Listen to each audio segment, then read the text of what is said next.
Hello, my absolutely brilliant and beautiful astrology soulmates, and welcome to your 2026 annual astrology forecast. I'm practicing professional astrologer Stormie Grace, and this year's videos are so special because you're not going to just be hearing from me, but you'll be hearing from 5 incredible astrologers this year, each with mastery in their own area of life. Now, we've come together to give you a full spectrum look at your year ahead so that you can move through 2026 a lot more grounded, a lot more prepared, a lot more excited, and supported.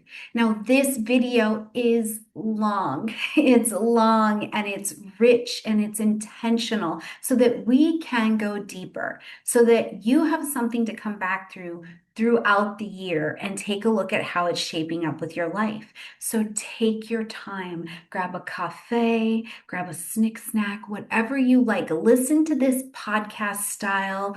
Just give yourself an opportunity to really receive from us. Let every astrologer pour their knowledge into you and take your time to digest each section. Now, in the description box down below, you're going to find your timestamps for every section and each astrologer with their links as well, in case you want to reach out to them on their website for additional resources. Now, you're also going to find your 2026 astrology tools. We've got a beautiful downloadable guide for you, as well as your digital transit calendar from our friends at Wise Skies Collective. You can use my code Stormie2026 to get a little bit of a discount, and we use that all year long as we are traveling together.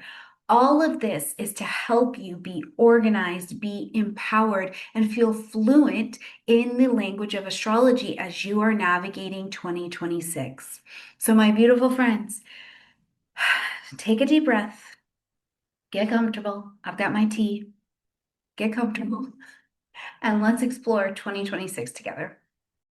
Hello, my absolutely beautiful Capricorn friends, and welcome to your 2026 annual horoscope. And 2026, I think, is a little bit of a landmark year for you because you're normally so steady and so structured, particularly your inner world. And this year is really calling for a restructuring of that inner world. It's relooking at your foundations, places that you call home. I mean, it's really kind of a relooking from the ground up. Now, you have been through some transits.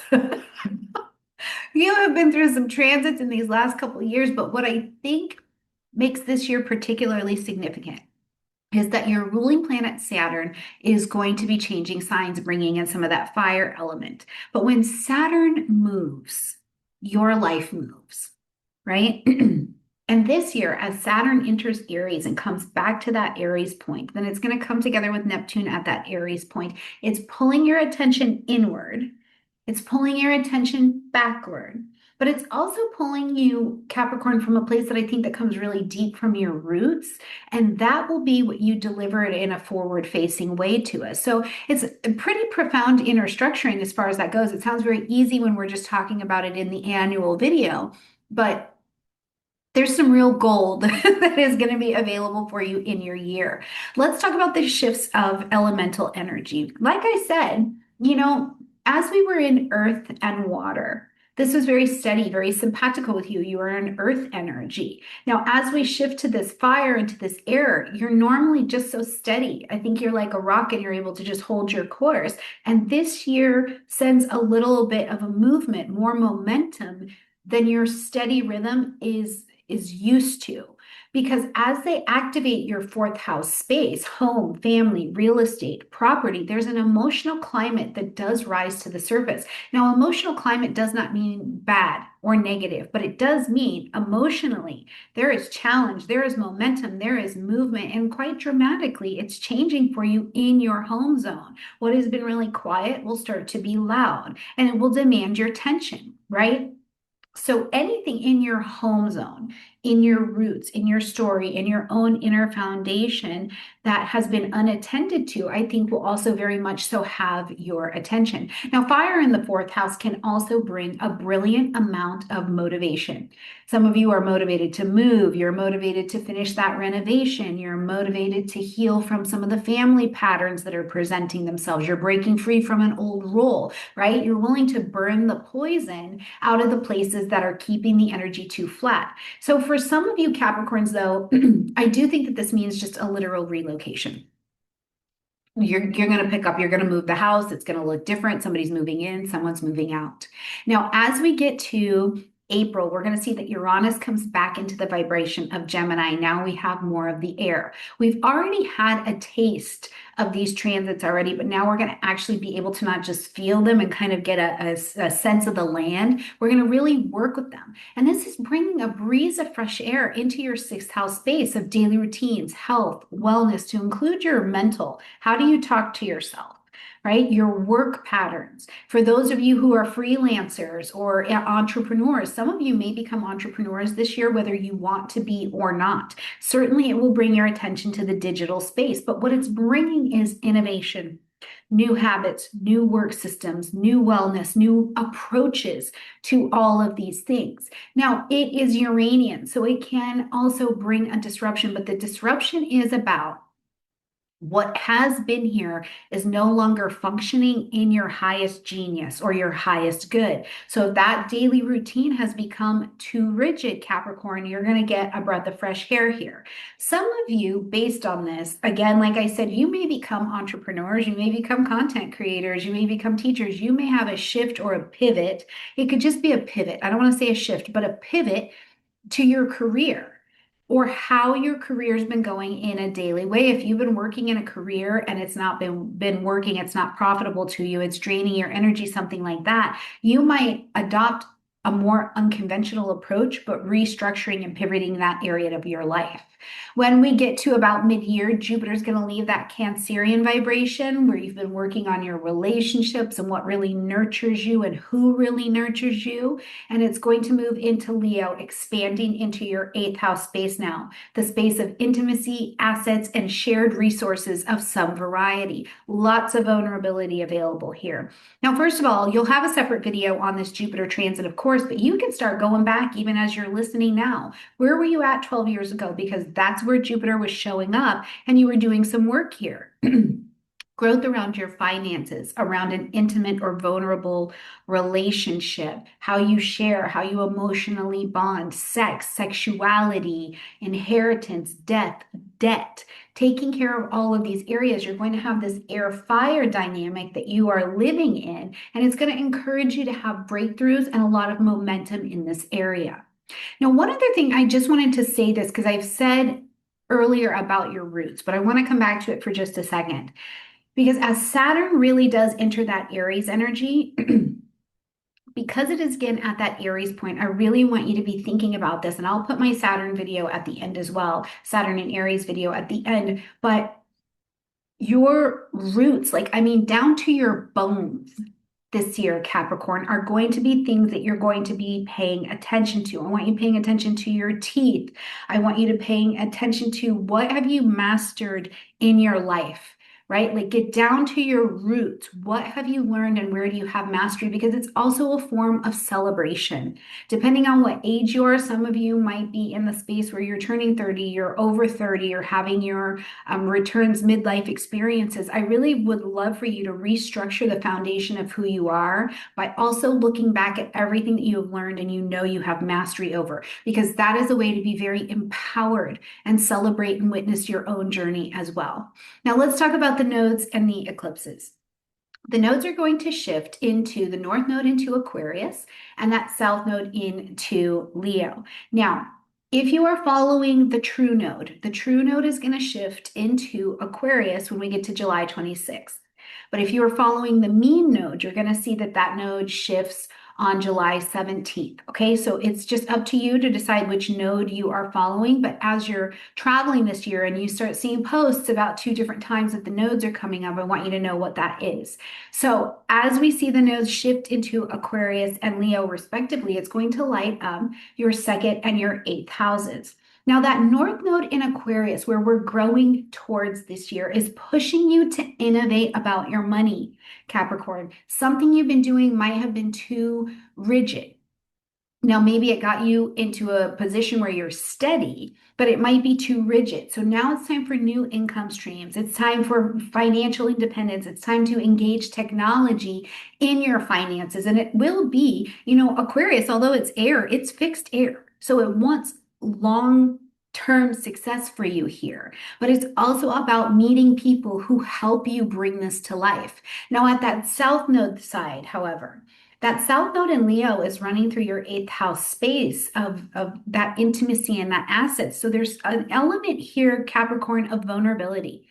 It's very, very vulnerable where you've had financial um, connections is not my word, connections, entanglements with other people, other institutions, where there's been emotional dependency, there's less independence, outdated agreements, even soul ones and karmic ones.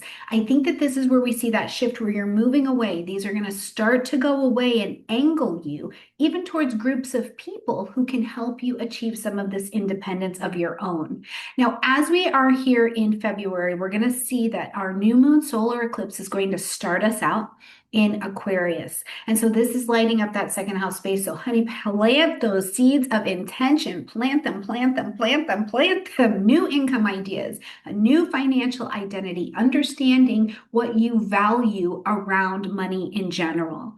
Then when we get to March, we're going to see a lunar eclipse coming in Virgo. This is not new information. We have been working on this for over a year, but it's going to trigger off your ninth house space, publishing, marketing, broadcasting, international travel, higher education, your worldview, and philosophy in general. So this is where we're going to be having an ending that comes over the next 6 months.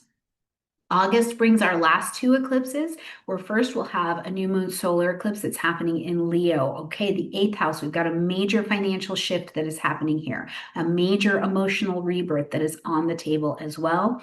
And then we'll have our last lunar eclipse of the year in Pisces. Again, we have already been working in this dynamic, so you are familiar with some of this.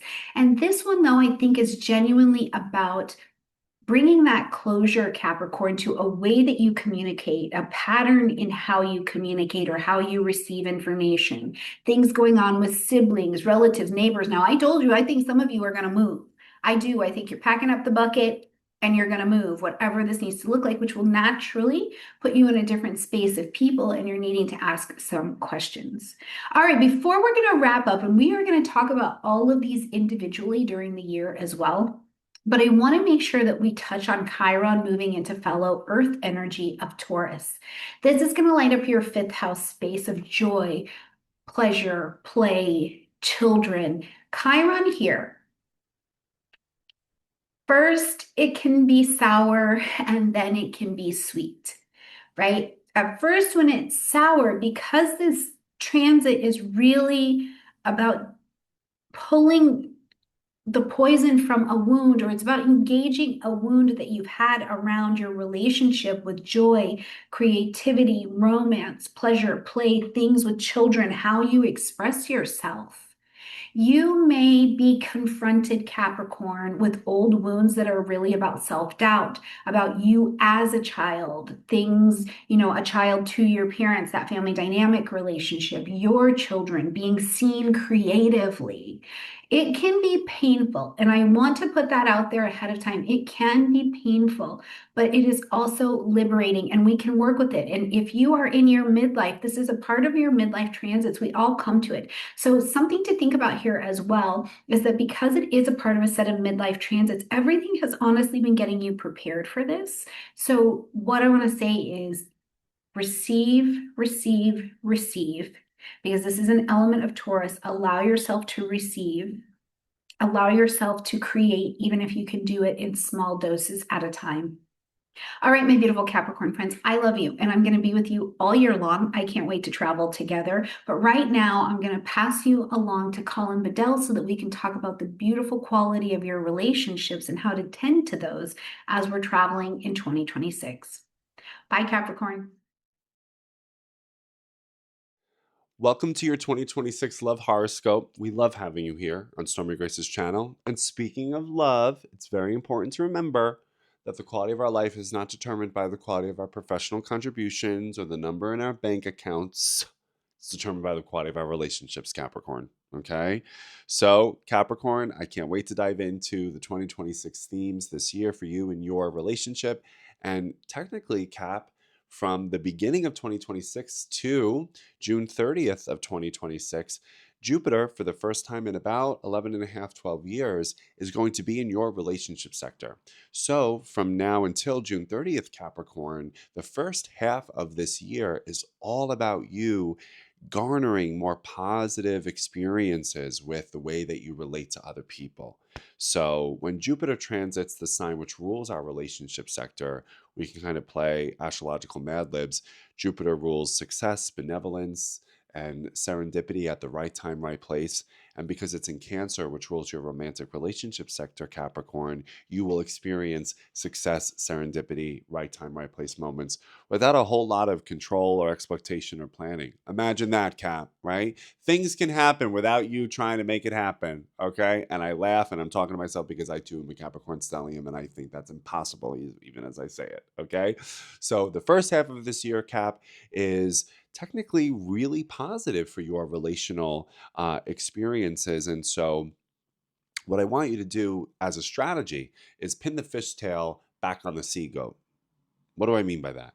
So Capricorn is the mergoat, the sea goat, I've heard it said. And so you're both of the mountain and of the earth. That's what the goat represents, the upper half of Capricorn. But the lower half of the fishtail represents a connection to the water domain. And so Capricorn can both connect to intuition, emotion, and fantasy, and then implement, experience, and provide form to that which they are imagining. That's the story of the sea goat. Now, I said pin the fishtail back on the sea goat because most astrological mediation, sometimes myself included, I'm sure, focuses primarily on the upper half of the Capricorn, that mountain climbing goat that's here to achieve. And you do, and you will, and congratulations. But the fishtail is important to connect to because if you want to have a very different relationship, Capricorn, you're going to have to connect to your intuition. You're going to have to connect to your imagination. And you're also going to have to move through the mountain of emotional subtext. Because Cancer, like all the water signs, doesn't want to explain or have things cognitively understood. It wants to have their emotions empathized with. It wants to be experienced. And it wants their body language cues and tones to speak volumes about who they are. So, what I want you to do, Capricorn, is get into the habit of imagining and visualizing, and yeah, just kind of allowing yourself to generate more positive imagery about your romantic relationships. No matter if you're in a complicated one, if you're already in a pre established relationship, or if you're single, focus on imagining what you dream of. And it's not that Capricorn doesn't want to do that because they're dreaming, they're thinking about the life they want to live, but I sometimes wonder if Capricorn knows the practical application of the imagination. It's usually more of a sign, and there's appropriate times and places for this, of kind of having an action, a skill, do it. But there's actually great value in just sitting with and being in the imagination of the romantic relationship that you want because it prepares your body and your sensory to receive it. Otherwise, sometimes, I think it's in The Alchemist. It talks about beware of the unearned reward, meaning if we receive something before we're ready, we're going to short circuit. So the imagination prepares you. The imagination allows your readiness level to strengthen so that when we get it, we go, this is what I've wanted. This is what I've been dreaming about. And then the Capricorn mountain climbing goat says, and now this is the character and the competence that I need to engage in to sustain it. Otherwise, I don't want to blow it. Okay. Now, in terms of the opportunity to also think about and get really clear on the relationships that you want, you're going to want to do that during the new moon in Cancer. So that takes place during Cancer season, as always. And that's going to be on July 14th. So that's your moment to say, this is who I want to be in relationships. And this is what I want to get from someone else's being in relationships. So once again, that is July 14th. And then there's a full moon in your sign 2 weeks prior on on June 29th, Cap. So I find that fascinating because that's the day before Jupiter leaves Cancer. So that could be your moment to let go of anything getting in the way between you and the relationships you deserve. Okay? So, Capricorn, rock on, make me proud, pin the fishtail back on the sea goat, and happy 2026. Bye. Hello, Hello, Capricorn, and welcome to your financial forecast for 2026. You know that every year is punctuated by solar eclipses. There are always at least 2 and sometimes as many as 5. In 2026, there's an eclipse in February and another one in August. And both of them, these very special new moons, lie across the financial axis of your solar chart. So it's highly likely that 2026, at least in financial terms, will be very different to 2025. There's a little bit more than that too. At the very start of the year, Venus reaches what is called its star point, which it's doing in your sign. Venus is often thought of as the planet of money. And yes, it's very, very likely that you will alter direction during 2026. There's more than that. Uranus, which for a brief foray in the middle of 2025 entered Gemini, will do so properly from April the 26th. This is a really big deal. It's going to be moving for the next few years through the work sector of your solar chart. Now, Uranus is the planet of unpredictability. And yes, it could be thought of as being the planet of artificial intelligence too. But perhaps it should really be thought of as being the planet of freelance work. It seems highly likely that from a financial perspective, you'll have less of the steady earnings and more commission-related earnings. And that should be a good and exciting thing. You will have to think differently, and you will probably have to value your own worth differently. There's another part of this. The 2 planets, Saturn and Neptune, align in February at the very base of your solar chart. This is the assets department.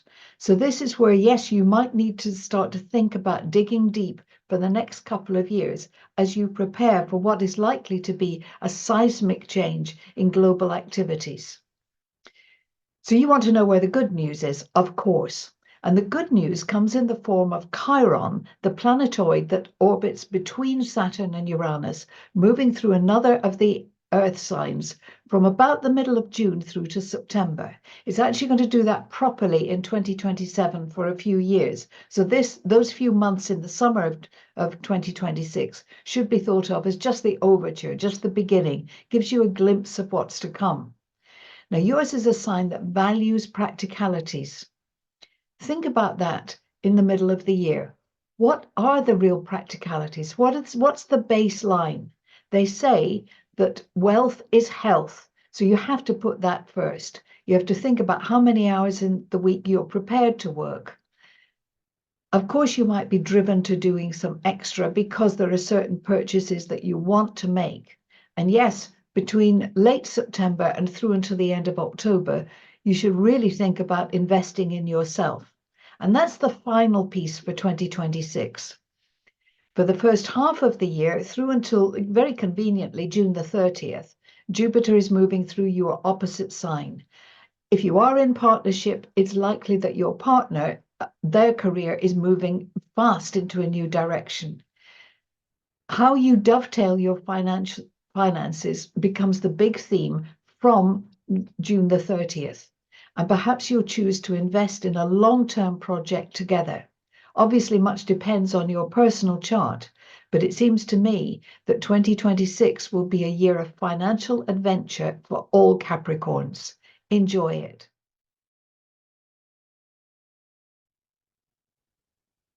Hi, my Capricorns. Welcome to 2026 Health Astrology. I've picked a few transits to have a bit of a focus on for you this year in helping just improve and support your overall health and well-being. Yes, there are a ton of transits we could have done, but these are the few that I picked for you to kind of just pull you in and realign and keep you well. Everybody needs to focus on Mercury retrograde, or I've included this for everyone, I should say. So not to leave you out, I love Mercury retrogrades as like a reset moment for people physically and what we're doing with our bodies. You know, we always think about Mercury retrograde, it's about communication and things going awry. And yes, that's true, but it's also a great time to sit back, not push as hard, not work as hard, and reflect and review and analyze and look at how your body is communicating with you and what it's asking for you to let go of and keep and change. And with all of these retrogrades happening in water signs this year, I find it really interesting and supportive for the yin or feminine signs, the earths and the waters, because there's something to these retrogrades that will make it easier to kind of sit back and assess and process through. With them all in water, it is about emotions rather than just the physical, my Capricorn Earths. But I'd love you to take each of these retrogrades and really use them as a reset and a realignment to your goals, health, physical, emotional, spiritual, all of it. But, often you're so hardworking and driving that to stop and consider how that's impacting your emotional as well as your physical well-being sometimes doesn't get as much attention as it should. So that's what I really wish for you this year.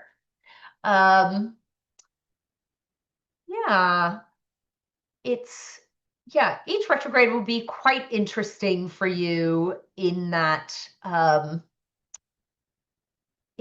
space. I don't know what I'm trying to say there, but the one in Pisces is, a little bit after your birthday.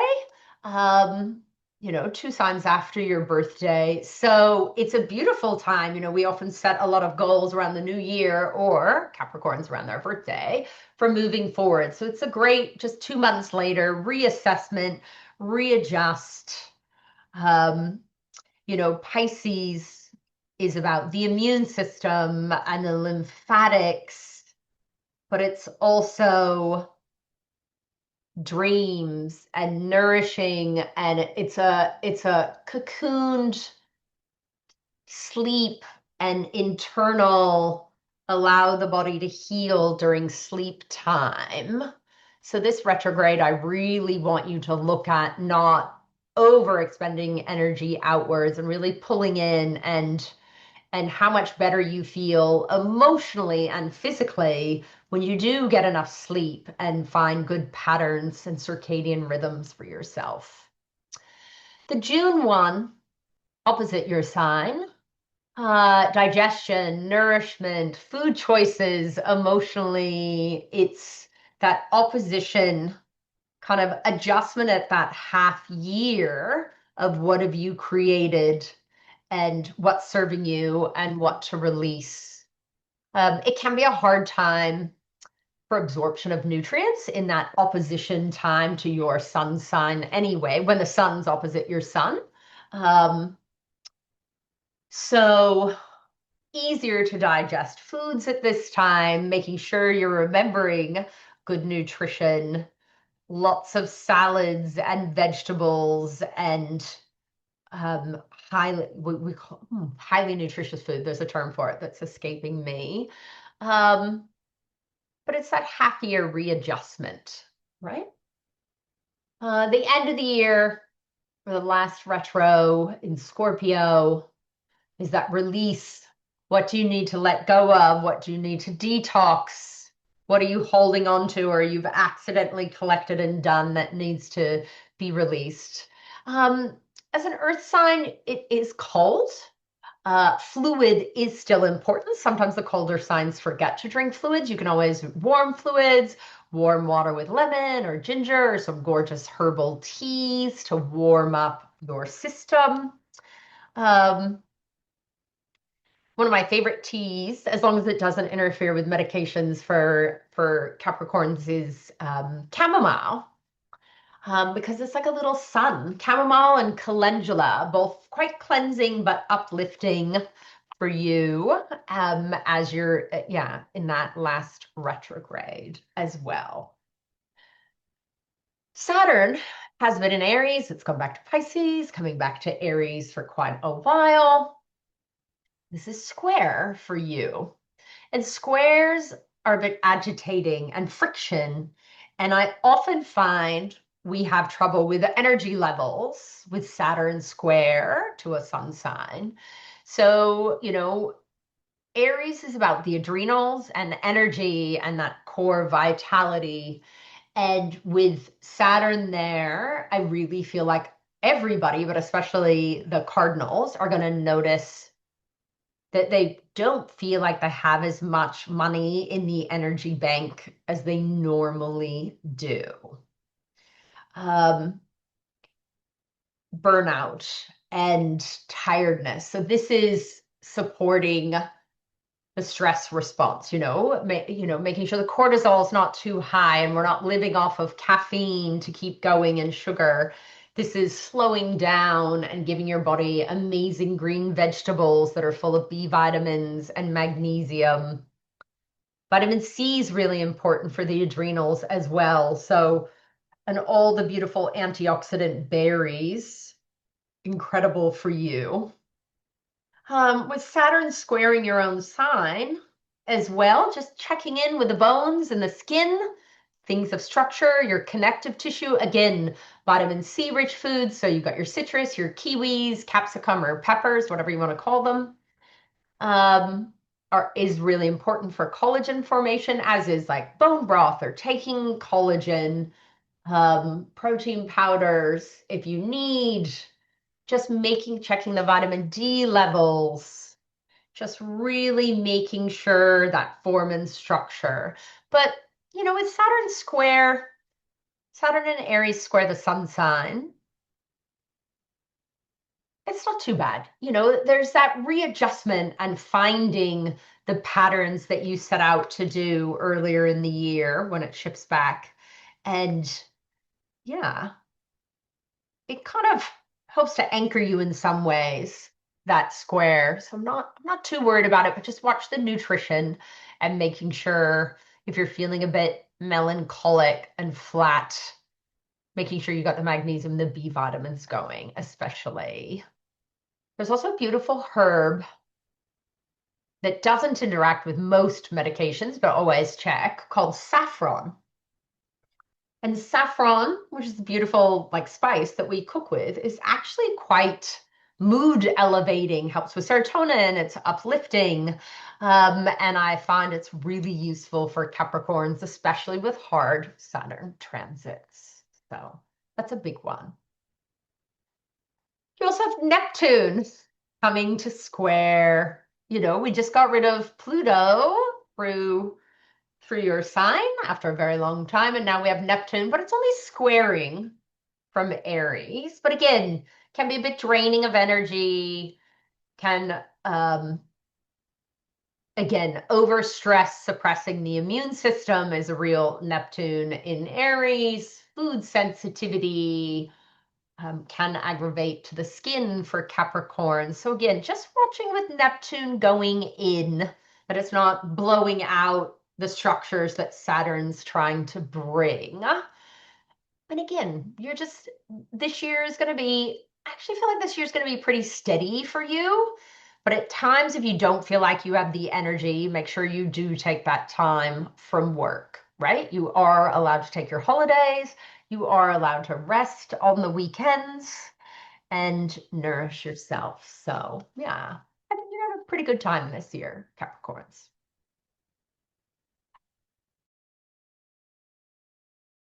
Hey Capricorn, welcome to your 2026 spiritual development forecast. My name is Tiffany, and I am so glad you found us on the Stormie Grace channel for your forecast. I hope you're enjoying all of the forecasts. I found astrology in 2000, so 25, 26 years ago. And what I found so fascinating was that looking back in my life, we could see pivotal dates that occurred during extremely specific times in my life. And so it really started connecting the cosmic dots for me, including the day that my sun, my natal sun in Scorpio, progressed into Sagittarius during a near-death experience. I have a background in event planning. I have a publishing company. I'm a yogi, and I teach from West Texas. So I love my home in West Texas, and I'm a beekeeper. So there's going to be some bee references in your presentation today. But what we are going to look at here is your forecast for 2026 in terms of the spiritual development lens. I author the Wise Skies digital astrology calendar. So if that is something that you would like to try this year, we have a special code for you of Stormie 2026, and you can get the calendar here at wiseskiescalendar.com. So, what are the defining moments of 2026? Well, one of them occurs in early February when we have the Saturn Neptune conjunction in 0 degrees of Aries, at the beginning of the zodiac. And so we have been feeling this all of 2025. And as we're in 2026, the moment occurs. Amongst my group of friends, we've been calling it Hope for Sudden Peace. And so there are many ways to consider this moment, but I think that it's going to be a defining month of our year. What we're looking at with spiritual development is that every transit is an invitation to understand the eternal truths, the things that are true forever, beyond into the afterlife, and not just the things that are temporal. So, what is spiritual astrology? It's not looking at what's going to happen to me. It's asking, what is God teaching me through this? What is my relationship with my creator? How is my soul evolving, right? And the question I get asked the most is, what is the purpose of life? And I mean, I don't know the answer, and I know you don't know the answer, and my colleagues don't know the answer. But if you ask me today, I would say something like to glorify the creator and just to love each other, really to love each other. So a wise friend told me, Tiffany, prayer transcends planets. And I love that because it reminds me that our guiding light is the one who created all of this, right? Not the planets themselves. So we're going to look at your planetary ecosystem. We're going to look at your age, the wilderness cycle, and your quarterly forecast that's broken down into the months. Just for fun fact, if you hadn't looked it up before, the ancient Greek word for wanderer is where we get our word for planet. And I just love that. So all who wander are not lost. And to enjoy this forecast, we know that you're a Capricorn. You're in the right place if you're watching for Capricorn. We need to know how old you are and what personal deserts that you have been experiencing. This includes things that that you have gone forward with and you weren't quite sure what the outcome was going to be, and you feel like you're all alone and it's just you and the creator. So where are those moments where you're just out there wondering? And what do you think the creator calls you by name? This is not your role. This is not your job. This is not your position within the family. This is not your birth name. This is something that the creator uses to describe uniquely you. So you could look at your Chiron or your midheaven to get some tips for that. But it's just as simple as listening and waiting. Capricorn, a message from Spirit for you for 2026 is that you are the wise builder. I gave you the drive to build what lasts. Stay humble as you climb. Your work matters when it's rooted in love and legacy. Your gift is discipline, maturity, leadership by example, and generational wisdom. So how old are you, Capricorn? This is a perfections wheel. Just find your age on this wheel. If you're 57, 45, or 33, you're in a 10th house year, right? If you're 41, 53, 89, 5, you're in a 6th house year, and so on. Take a screenshot of this and see which house year if the themes match up for you with what you're experiencing. Also take a screenshot of this and consider that we all go through special life cycles of the soul. So there may be an extra layer of what you're going through and what you're facing and what you're learning in 2026 based on your age. Okay. So 2026 is a 1 year about focus. 2025 was a 9 year of integration, culmination, and ending things. And that can get heavy, especially towards the end of the year. So we want to remove some things and tidy some things up as we're going into this wilderness space with not much on our backs, right? Wilderness is not a luxury, but a necessity of the human spirit. We need that. We need that alone time and that total and complete surrender and reliance on our creator. In Q1, out of nothing something. This is a new moon feeling, a seed planting period. Q2 is a rebirth, which has growing pains, right? April is an intense month in the astrology. Q3, there's going to be some tests, some opportunities for you to be distracted and come back to that 1 year. What were you focused on? And then Q4 is a bit of a harvest time, but it's more rest, more internal and less intensity. So the intensity starts out slow and then builds and builds and then drops back off. So in Q1, out of nothing, something. You think about the dark, beautiful, earthy soil and a seed that has been planted. There's nothing there, and we don't know what's going to be there. Will there be enough water? Will the sun rise? Will it be a sunflower or an oak? It's this stage of wonder and curiosity. Not fear, but curiosity as to what is to come. We have 2 eclipses this quarter, and this is a great time of year to be fasting, clearing space, and listening for prayerful direction. Go for some long walks. Slow down to feel in January. It's a 2 month, which has to do with our relationship. And how we are in relationship is how we are in all relationships, right? It's how we are with our garden and our pets and our kids is just very similar to how we are with our boss and our employees and the people that we interact with on a day-to-day basis. And it's also how we interact with our creator. So new beginnings in relationships start with me, right? Let there be peace. Let it begin with me. So pump the brakes. Take less with you as you go into 2026. Mercury, which rules our mindset, our nervous system, the way that we receive info and communicate, is in a challenging position to Neptune, which dissolves. Chiron goes direct in Aries. So this first day of the year feels a little bit more like water running through your fingers than being able to like have a crisp, clear plan. So just go slow, have some feelings, pump the brakes. The first 2 weeks go slow. Venus, Sun, and Mars are all opposite Jupiter and squaring Chiron. So Chiron at this placement, as it goes direct, is going to be in 22 Aries. And I have throughout the presentation offered some Sabian symbols. These are just things that you can journal through, draw, sketch, play with, and use to layer on meaning into the forecast. And so this one is a woman in pastel colors, okay? So somebody who is perhaps approachable, kind, nurturing, angelic, gentle feeling. She's carrying a heavy and valuable but veiled load. So she's got goods that maybe she doesn't even know how good they are, right? But it's too much, it's heavy, it's valuable. So what can we give away? Where can we have a spirit of generosity and realize that our resources are not ours? We are stewards of what the Creator wants us to have and distribute, right? And to be responsible for. So what is it that you can put down? Capricorn, I think you're going through a home edit. So while you are pumping the brakes in January, move some furniture around, paint that room a different color, organize differently. Maybe it's time to do a wash through and donate some of your books or clothes. And maybe you're in a position to change houses, or maybe you're in a position to do something that helps you edit your home, your living circumstances.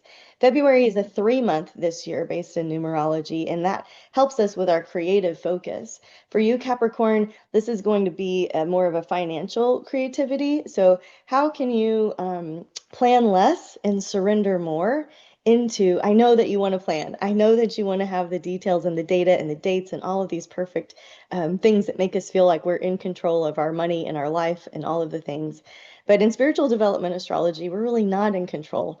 We're really about relaxing and surrendering into financial alignment that's appropriate for us, given our reliance on our Creator, who is our provider, right? So February, again, that 3 focus, we're going to have a big old eclipse in 28 degrees of Aquarius. So where is that in your chart? What house is it in? What planets is it activating? In the media, we're going to see some sudden social shifts, and the eclipses occur up to 90 days in advance. Circle 222 as a lucky day and see what happens. Venus trines Jupiter, jackpot, lucky in love and life and finances. Mercury will retrograde at the end of this month. At the same time, Mars, which is fiery and passionate and direct, is in a challenging position to Uranus, which is very unpredictable. So stay safe, do all the proper checks before you leave the house. Like, I don't know, the last Mars-Uranus square, I left a crock pot full of beeswax on in my garage, and it completely burned up, bubbled up, and I almost caused a house fire. So things like this, just be very, very mindful and very careful. Not to scare anybody, just have some more common sense than your friend Tiffany was having, okay? Yes, and the Saturn-Neptune conjunction is exact. So stay creative when it comes to your money, where it's coming from. and your sense of provision. In March, it's a 4 month. This is more stable, solid, concrete, where we're going to accept what is reality instead of trying to control every little aspect of life. We're just going to relax into the boundaries and borders that have been put in place for us. March starts out kind of odd. Mars is a more masculine planet in Pisces, a more feminine, watery sign, and then Venus, a more feminine planet in Aries, a more masculine, fiery sign. So there's a lot of juxtapositions with the helix of the divine masculine and the divine feminine. We have an eclipse in Virgo at this time too. We'll see some layoffs. We'll see some things going on with the jobs in the media. We'll see some things going on with our foodways, our gardens, the bees. Virgo rules the data and the analysis too. So there could be some expose on data or analysis. This would be a good time to have your systems backed up before this eclipse in Virgo, right? And anytime I'm noting that an outer planet is going direct or retrograde, you can count on some lower energy the day before, the day of, and the day after. So just be careful not to schedule yourself too much on those days. So when Mercury goes direct, we'll have the sun move into Aries, so equinox, the seasons will change.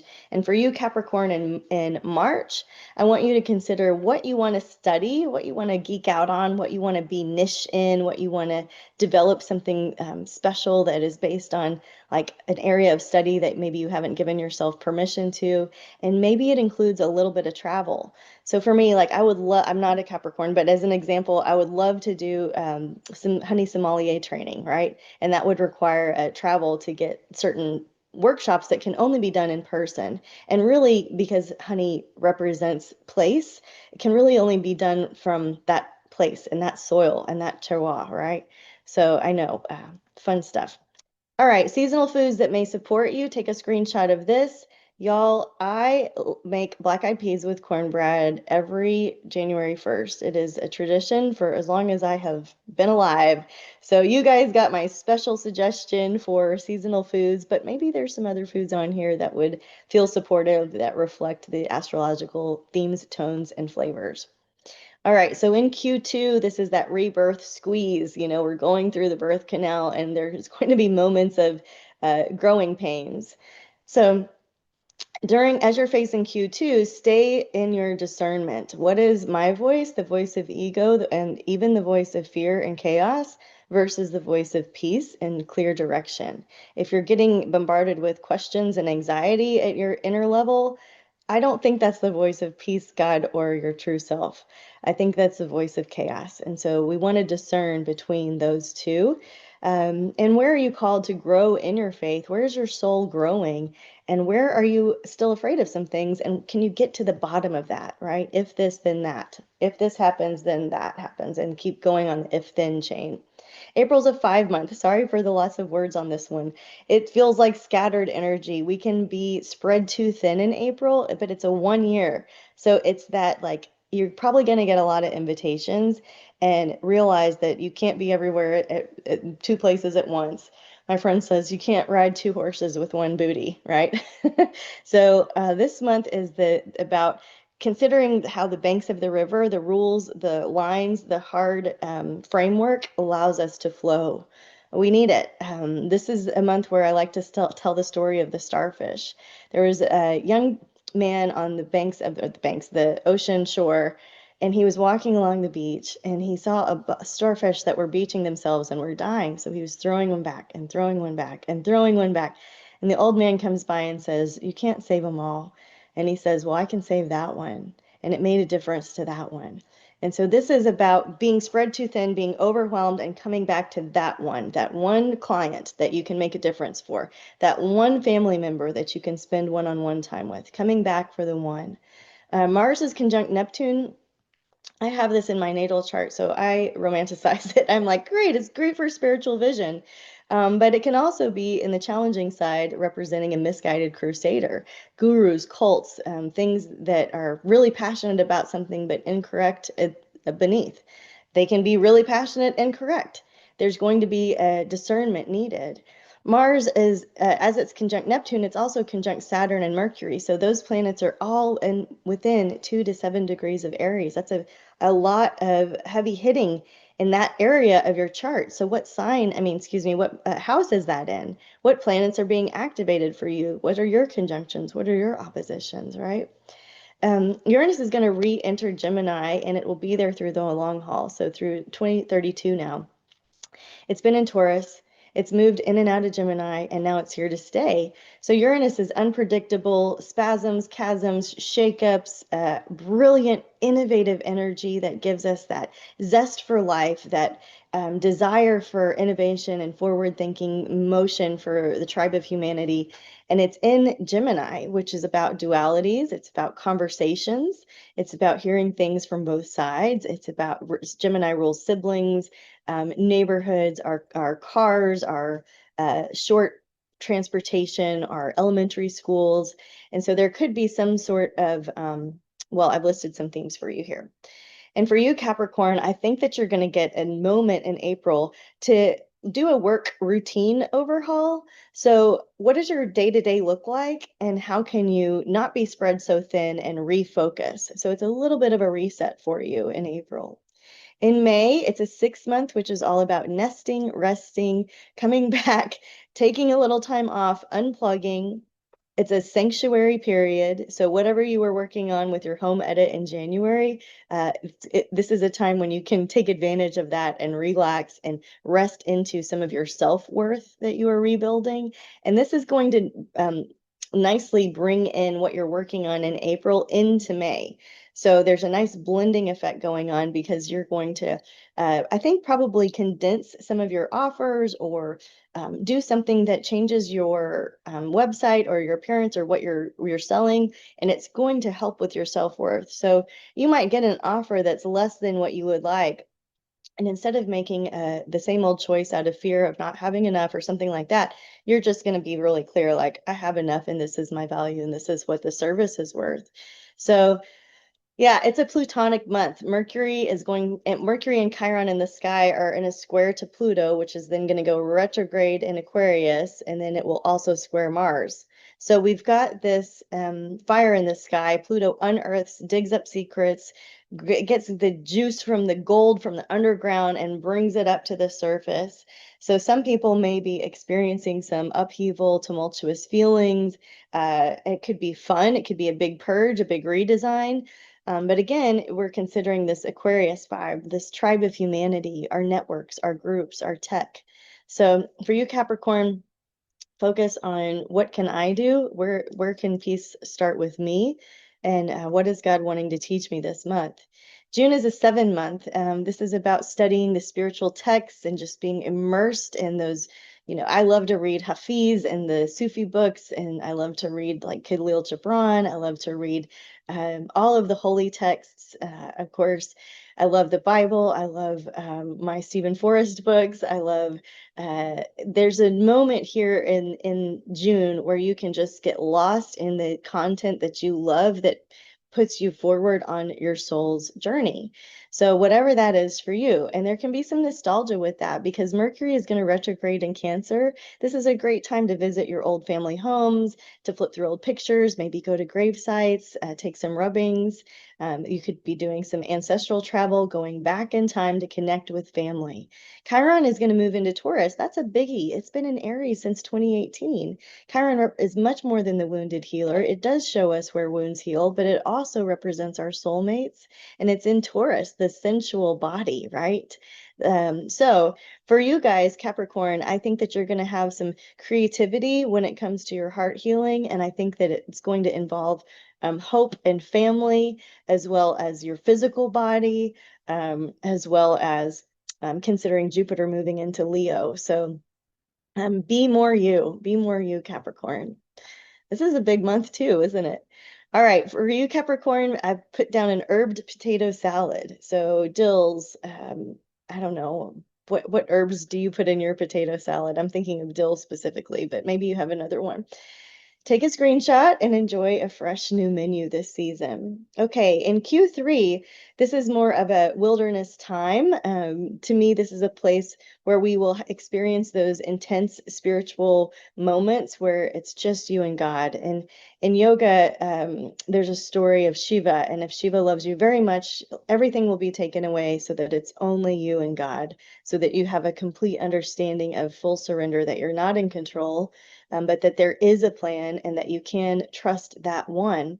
And so with this comes tests and alignments and temptation and feeling like there's not going to be enough. This whole season, I feel like it reminds me of a swarm of bees that have split themselves. Half of them have left their home. They've gone out into nature. They've selected a new site, but there's no home and there's no food, and they have to build nothing. They have to build from nothing.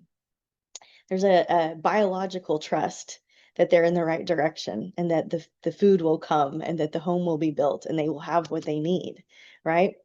So a reminder that rejection is God's protection, and a reminder that to ask yourself, to journal, am I living aligned with my values really? Or am I just in an overwork, overstimulated, overcaffeinated mode?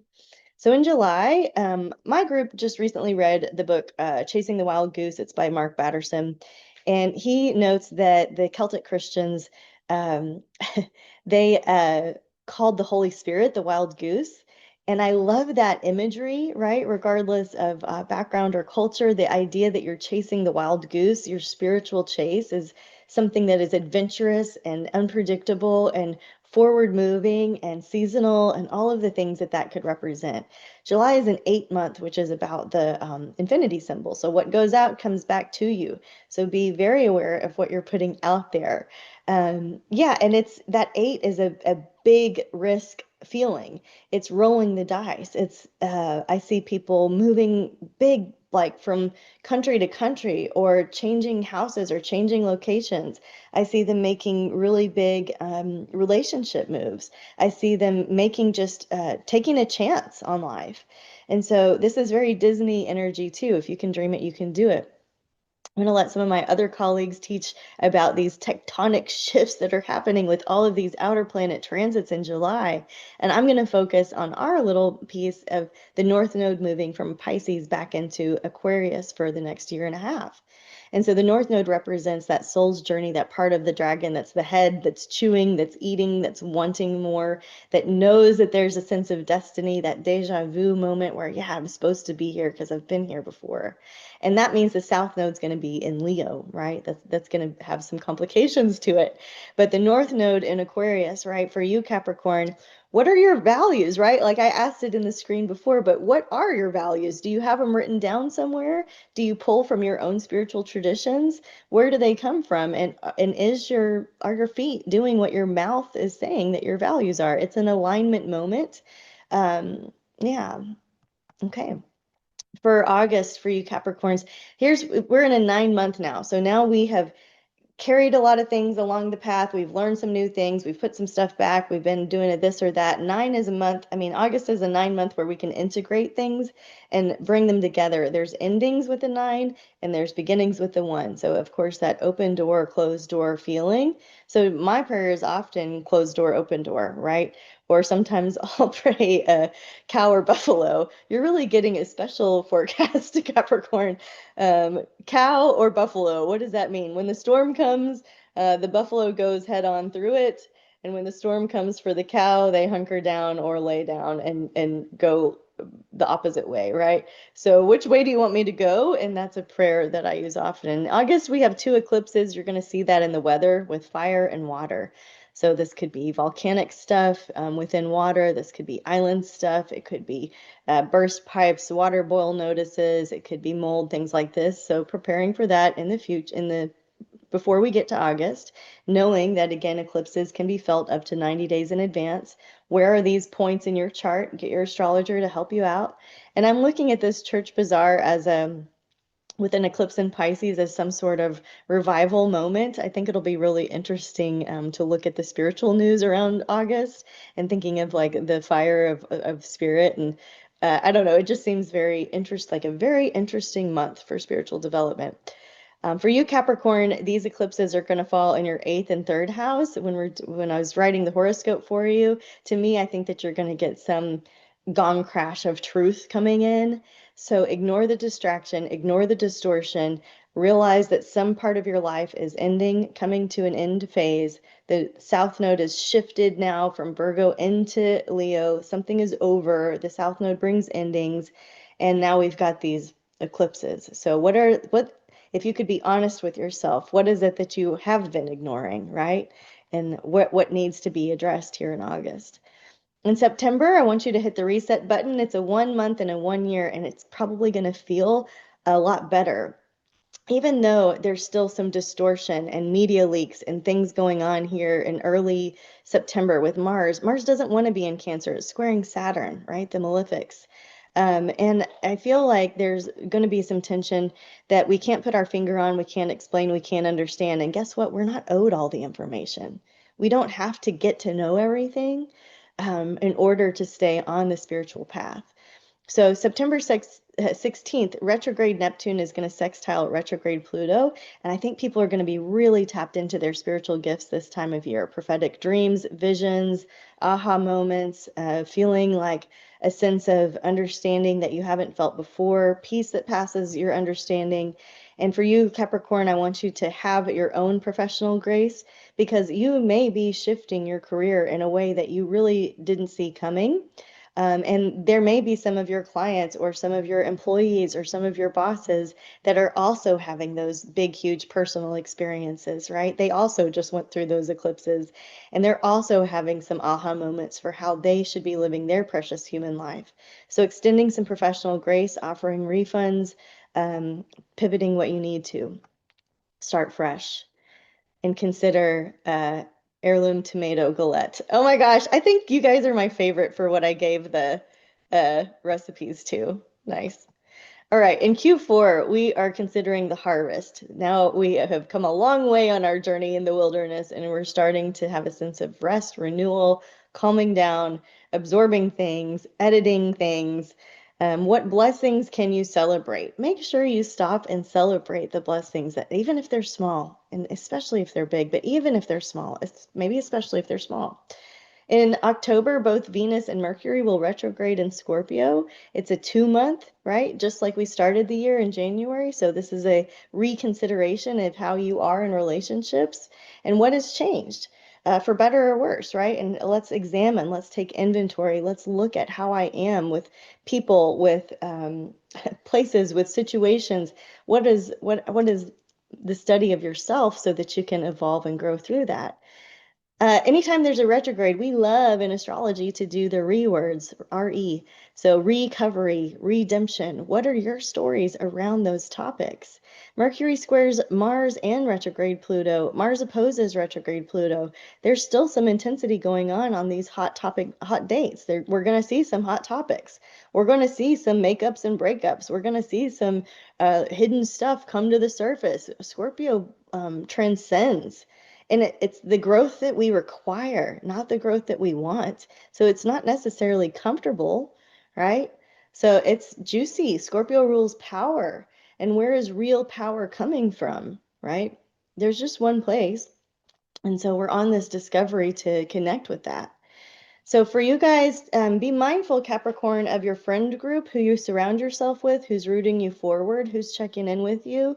Or is it that you have to beg and borrow and want and like drag people along with you? Or are they like, heck yeah, a yes to that invitation. Of course, I want to spend time with you. And then what are they like? Because of course you are going to morph with each other's energy fields and become similar to each other. So November, much like February, is a 3-month. So there's a creative focus. And I want you to consider what you want, your desire, what the world tells you you want, how you can get it, versus your calling and that wild goose chase where there are no rules, right? And so this month, Mars is going to conjunct Jupiter and the South Node in Leo. I think this will be a time when we see some celebrities not be so popular, some influencers not influence anymore, and kind of the everyday man become more influential in some ways. Jupiter spreads. Jupiter's the cosmic magnifying glass. Will we see superstars or super spreaders? I don't know. It's a curious state that I have highlighted for us. on the spiritual development path. We have to stop focusing on people, right? And celebrities and desire for fame, and more on heart space, right? And more on that calling versus desire. So Capricorn, there could be some emotional intensity for you this month, but this is the season of again, winding down internal work. Do less. December, take it easy. It's a 4 month. It's calmer. It's more solid. It's easier going. Okay. As the solstice happens, the sun moves into your sign. It's your special time of year when you get to celebrate your happy birthday. You're going to have that experience of personal authority coming back to you, where it's like if you've accepted the invitation and been on the journey, right? You've experienced the high highs and the low lows, the mountains and the valleys. You have gone through the whole year, and you're going to end it with a sense of, this is who my creator says I am. I am clear with this 1 year of what my focus is now, and it wasn't what you thought it was going to be. You're a different Capricorn in December than you were in the beginning of the year. Gingerbread cookies is what I have picked out for you guys this year. I mean, this quarter. So in closing, our guiding light is the creator, not the created, right? The spiritual journey offers this. When we come to the end of ourselves, what we want, what we wanted, our ego, our plans, our desire to control and manipulate outcomes, that's when we return home. So what is your idea of a spiritual home, right? If you had a challenging home growing up, you're probably mistakenly like intertwining some of those thoughts about home onto the afterlife journey, onto your spiritual home. And so there's going to be moments to understand that from a new perspective. If you need to borrow somebody's spiritual home, right, like, or their concept of it, lean into that. Question your faith. Go for it. Keep asking the questions. Don't be afraid. Don't be afraid. Don't be afraid. Love your enemies, the people that are hating on you or jealous of you, right, Capricorn? When you love them, you're going to turn that hatred into a blessing. And that is like the karma boomerang that we want to be a part of. So as a reminder, you are the wise builder. Spirit gave you the drive to build what lasts. Stay humble as you climb. Your work matters, especially when it's rooted in love and legacy. Your gifts are discipline, maturity, leadership by example, and generational wisdom. The mountains are calling, Capricorn, and you must go live your precious human life. You must experience it all. Be here for the ride. Enjoy observing the year unfold, and see just how willing you are to follow that wild goose chase. So thank you so much. Again, my name is Tiffany. Thank you to Stormie for hosting me and all of the astrologers on the panel this year. If you would like to grab that calendar, it's at wiseskiescalendar.com, and please use the code Stormie2026 so that you can get an awesome discount. That is it, guys. Thank you so much for being here. All my love goes out to you. Have a beautiful year, and namaste.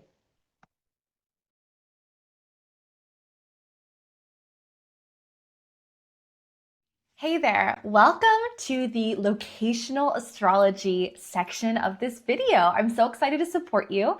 My name's Helena Woods, and I'm a leading locational astrology and astrocartography specialist, traveling full-time around the world, data collecting and testing this information of how to be in the best places at the right times, using the power of astrocartography combined with transits and progressions.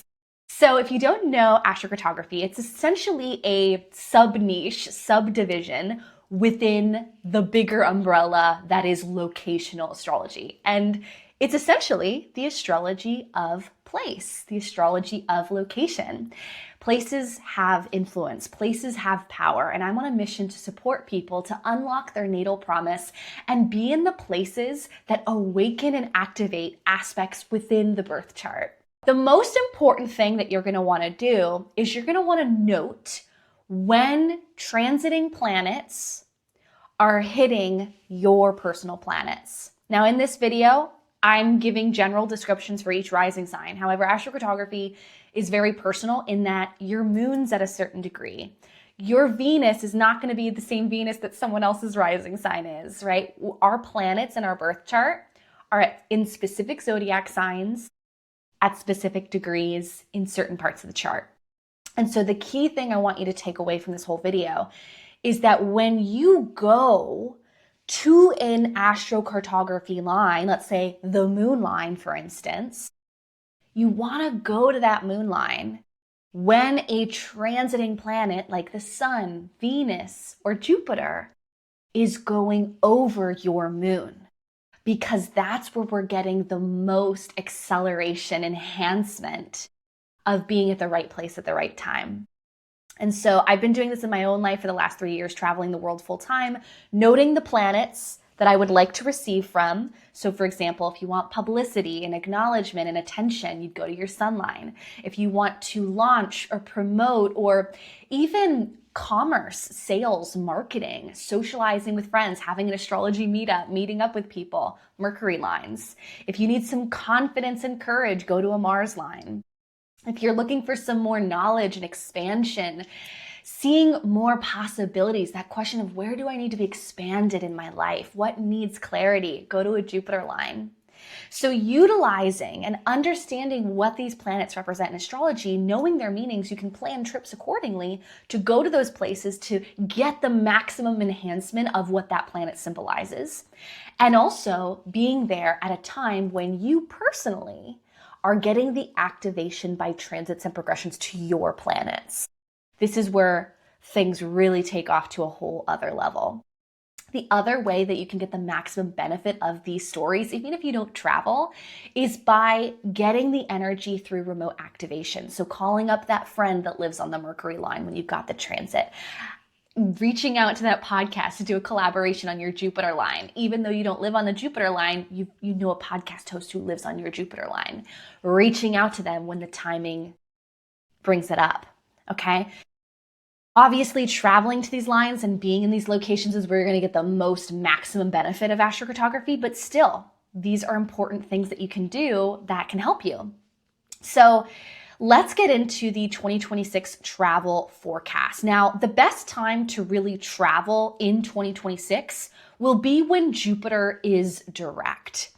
And this is between the time frame of March 10th to December 11th. We start 2026 off. We start the year off with Jupiter retrograde, but Jupiter, the planet of travel, knowledge, and expansion, will move direct. On March 10th, Jupiter will station direct, will move direct on March 10th. And so once we get to March 10th and Jupiter's direct, I really love this for all things travel.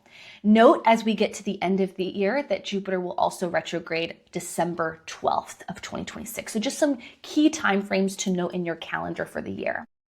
Now I want to kind of bring up an example of how you can use astrocartography with timing, as I mentioned earlier. In 2026, we have Jupiter in Cancer.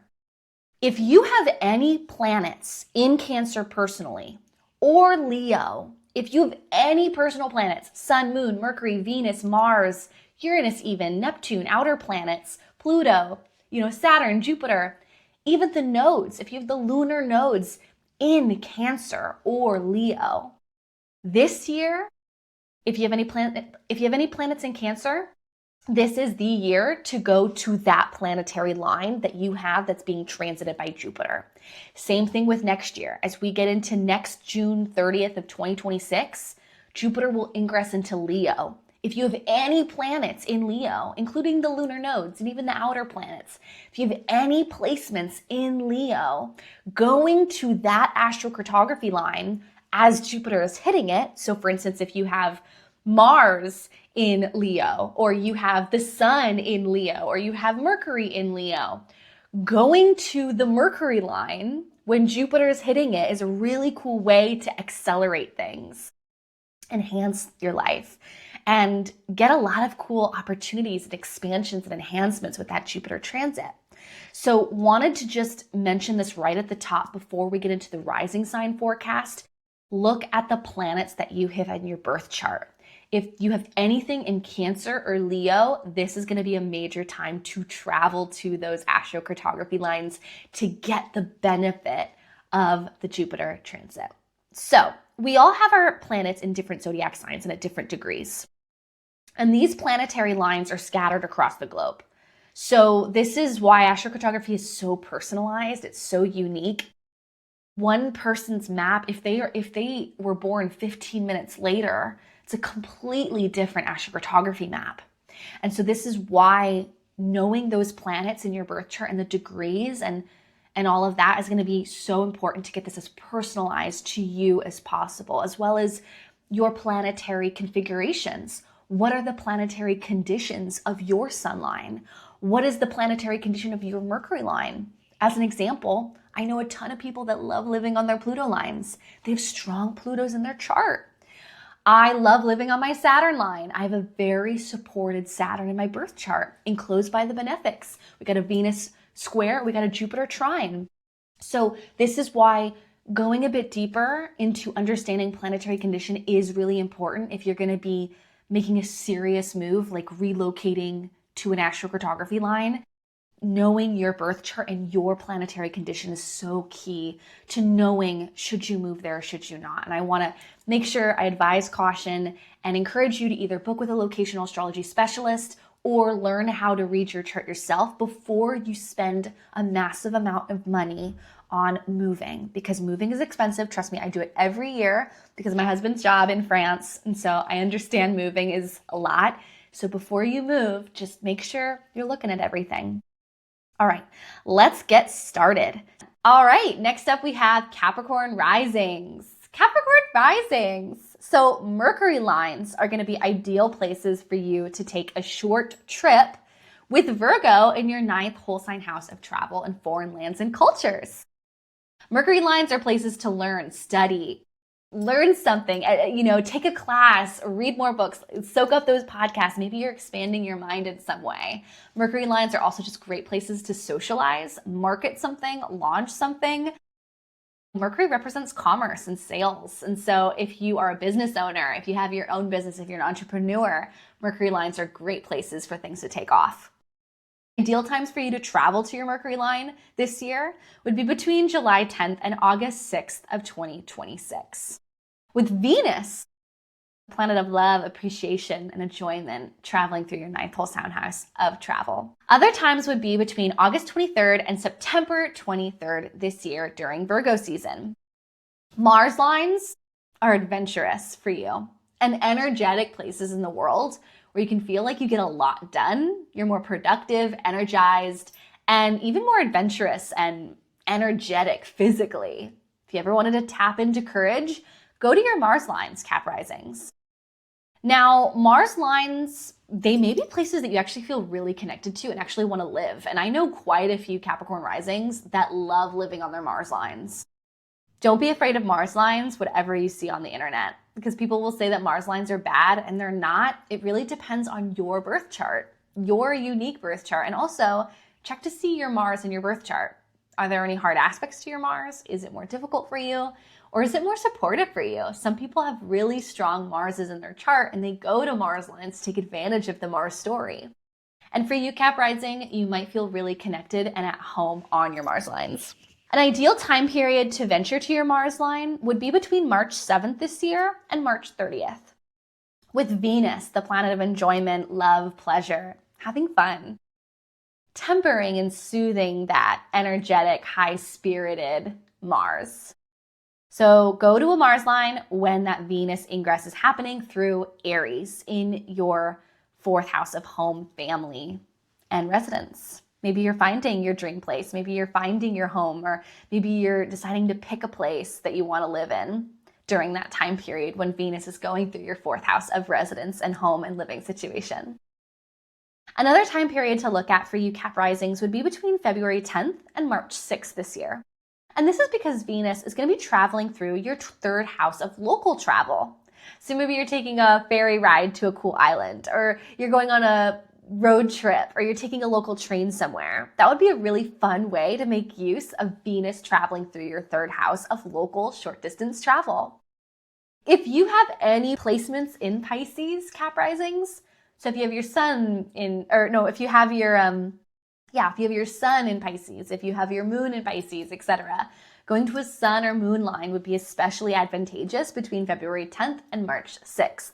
So check to see if you have any placements in Pisces. Going to those astrocartography lines that are associated with Pisces in your birth chart, going to those astrocartography lines between February 10th and March 6th would be really a fun time to take advantage of that transit.